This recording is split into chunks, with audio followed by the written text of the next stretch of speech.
Well, what have you thought about your team's response this week after another performance like that? Yeah, I mean, it was great to get a win the way we did on Saturday. Thought obviously played really well from start to finish in all three phases, but they did a nice job of coming in Monday morning, and we did what we normally do. We celebrated the win, and then we quickly moved on to Rice. And I think yesterday and today and Monday it seemed like game week, and we're getting ready to go play another good opponent. Rice is one of the more talented offensive rosters I think y'all have faced this year and will face for the year. What were your impressions of them, and what are you hoping the defense does? Mike's done a great job. They could easily be 6-2 just like us. Playing really good football, beat Houston, played Texas really well for most of that game. Had Tulane down to the wire the other day, and it was a play away here or there. So, I think they're a different team than they've been. I think the reason they're a different team is they got a big-time quarterback. JT, we all know his history coming out of high school and everywhere he's been, but look, he had the talent all along for a reason. I think they've done a really good job of building around what he and the rest of their roster do well. They're unique. They play the time of possession game against you like you would expect from a Rice/Stanford offense, but they just do it differently. Instead of lining up and pounding it, they're in empty, and they're being very efficient, almost like a West Coast style offense. He gets the ball out of his hand incredibly fast. He's really accurate, super talented. Obviously McCaffrey and those guys making plays. So I think they've done a really nice job having an identity on offense. And then, defensively, they know who they are. They play a lot of different looks, and they really get after you. Offense has really clicked the last couple weeks, but obviously you can't expect 55, 69 points every week. What are you kind of telling your offensive guys going into this one, knowing that they're capable of that, obviously, but that's probably not realistic in college football? Yeah, no, we just got to keep playing with an edge. I think they did a nice job after we felt like we didn't play very well at ECU of just really going to work and trying to show up and play with an edge. And they've done that the last few weeks. And this week's no different. You got to go out and earn it every week. And, obviously the challenge is different every week. And the one down there at Rice is important because also not only are they better on defense than what we played the last few weeks, but, you may not get as many possessions. And so we got to be pretty efficient. Any injuries you can update?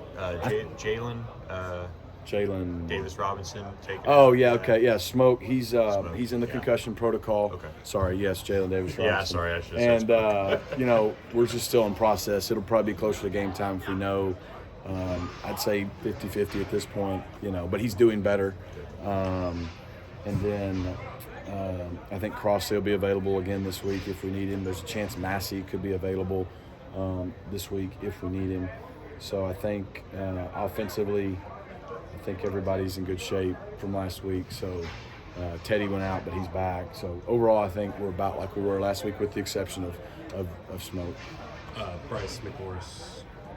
Yeah, Bryce is. It was fortunate nothing's torn. MRIs were negative, so it's just a bone bruise. He'd probably be sore, so I don't know if he'll be available this week. But fortunately for him, it wasn't anything critical like we feared. I know we talked about the depth at D-line before. What do you feel like that does in terms of making it tougher for a team to scout you guys? Because they're not going to get the same look every single down. Yeah, I think it's the same on defense as it is maybe with our wideouts. Like, being able to be, too deep and maybe a few more than that even, obviously keeps those guys fresh throughout the game. So if a team does go on a long drive, you can roll them and feel like you're going to have a chance to still stop people and be fresh. Or, maybe even the next drive start with a different unit and do it that way. So, and then to your point, everyone's different. The edge guys all have a different skill set, and the guys up in the inside, Elijah Chapman's totally different than Corey and different than DeVere and different than Jordan. And so, it helps just like at wideout. Who you gonna roll your coverage to? Who you gonna double? We don't even know who we're throwing it to. You know what I mean? So I think it definitely helps keep guys fresh, but also makes it probably harder for another team to kind of game plan a specific way. You coached a lot of high-quality tight ends. Where does RJ kind of rank in that group? He's got as good a ball skills as any of them. I think you saw the other day he can run like Kylan could. And he's got a little more length. And I think he's got the potential to be maybe the best, as good as any. What he does is really productive for us. He's just like the rest of our guys. If we wanted to, he could lead the country in catches, yards, and touchdowns at tight end. I mean, he's that good. But he's like everybody else. He's bought into the team concept. But when we throw it to him, really good things happen. And, I think, again, the other day, that speed was really impressive. He actually was the fastest on our team. He ran like 21.5 miles an hour. That's moving. So. And just off of that, what does it say? He had a pretty good year last year. He could have said, at this weight, I'm able to do some things, but for him to, again, buy in and say, I'm going to add weight, and while working to keep the speed and everything else. Well, I think he knows who he is, and, I think this offseason will be the same thing if he can put another 10 or 12 pounds of muscle on and weight. Like, we know you can flex him out and he can win, like a wideout. But if he can play as a tight end like he does, not only at this level, but at the next level, it makes him extremely versatile because he's a tight end, so we're not playing with 4 wide receivers. But if you're a defense, do we treat him like a receiver or a tight end, because he can do both? You see at the next level, you look at the George Kittles, the Travis Kelce's, all those kind of guys, their superpower is, they can play tight end, but you flex them out, they're a receiver, and it just is tough on defense. So I think he's bought into that. He's not a guy trying to be a receiver. He's trying to be who he is. And I think that's what allows him to be a great college player. Again, I think the sky's the limit, not only this year, but next year and so on. And, if things continue, I think he's got a chance to make a lot of money. Coach, what benefit is it for you coming after a couple of blowouts for your team to have Rice play Tulane so tightly? Yeah, we've done a good job. I think, again, we know the last 2 weeks are not normal, Like I said, after the game, if we played Tulsa 10 times, it probably wouldn't happen that way the other 9. It just was our day, but our guys earned it. But we respect everyone. We respect how hard it is to win. You turn on the film, yes, they played Tulane well, but you don't have to see that to know that Rice is a really good football team this year. They're good on offense, they're good on defense, they're solid on special teams. They don't beat themselves. They make you beat them, and they are capable of beating you as well, which like I said, just ask Houston. So I think our guys are in a good place that, I don't know if they even know what the score of the Tulane game was. We haven't told them. And they respect who we're going to play and how hard it's going to be to beat them.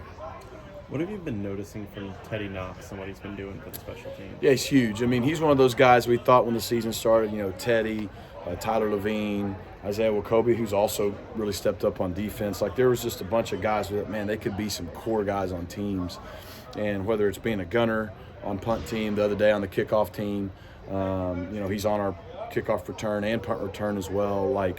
He can really run. He has great energy, and he's been a weapon for us, and you got to have guys like that on your teams that maybe don't play as much on offense or defense as they'd want, but they can impact the game in a big way, and I think Teddy's done a nice job of doing that. And his development off the field too. What can you share about that? Because just kind of went through some ruts. It seemed like in the spring and just kind of it's like a lot of guys. He's a great kid. It's just got to go to class, got to show up, got to turn in your work, got to do those things. It's not that he's ever disrespectful, but there's no there's no availability without eligibility is the old saying, and it's hey man, sometimes they just need help understanding, no, this is that important, and without that, you don't get this. And, but he does work really, really hard at his academics, and he's obviously improved in that area. Coach, when the schedule came out the other day for next year, what kind of reaction did you get from your players? Did you hear from them at all on that? No, because our schedule is Rice, North Texas, Memphis, and Navy, and to be determined. So they see it. The guys returning are excited about the future and the opportunity, just like we all are. We're in that hard position this year that we have to live in the now, knowing what the future is, and that's great. But we gotta, and I've been proud of our staff and our guys for doing that because it's hard. It's hard, but our league and our schedule this year has our full attention, as it deserves and should. And so we didn't spend a lot of time on it just because for our fans, for our administration, for y'all, for everybody else, it's awesome. For us, it's oh, that's cool. Now Rice. And so we were actually in the middle of a walkthrough for Rice when it happened. It's we didn't have a watch party or anything because it just doesn't really mean anything right now.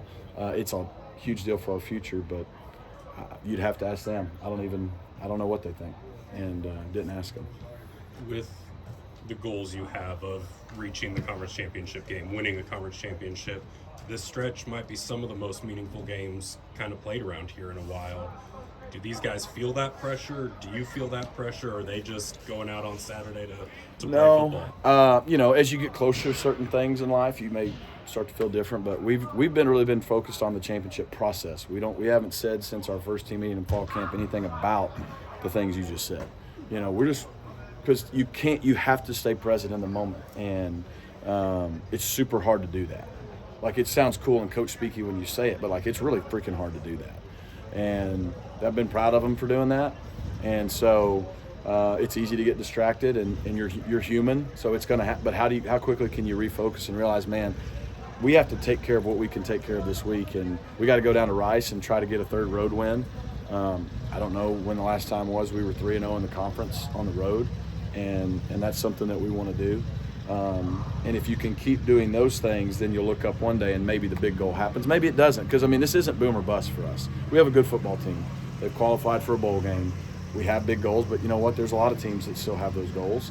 Only one's going to win it, and that doesn't mean your season was a success or a failure. And so that's why we're just trying to enjoy it together. And our guys are playing well. They're having fun together. They're a fun group to coach, and focus on that, and then hopefully you look up at the end and you're where you want to be. Last thing I'll say, you know, this Friday, November 3rd, I believe it is, Texas High School Coaches Association has, you know, it's the Texas High School Coaches Day. Joe Martin and the THSCA with our state legislature did a really nice job of making that an actual, like, legal day in our state for, I think, the next 10 years at least. And just want to show our appreciation and honor all the Texas high school coaches in all sports. Most of them are leaders, world changers, educators. Most of them teach and coach and do things outside of the normal hourly pay and all that salary pay they get to just impact young men and women's lives. And so I think it's awesome that our state agreed to do that, that Joe's leadership got that done.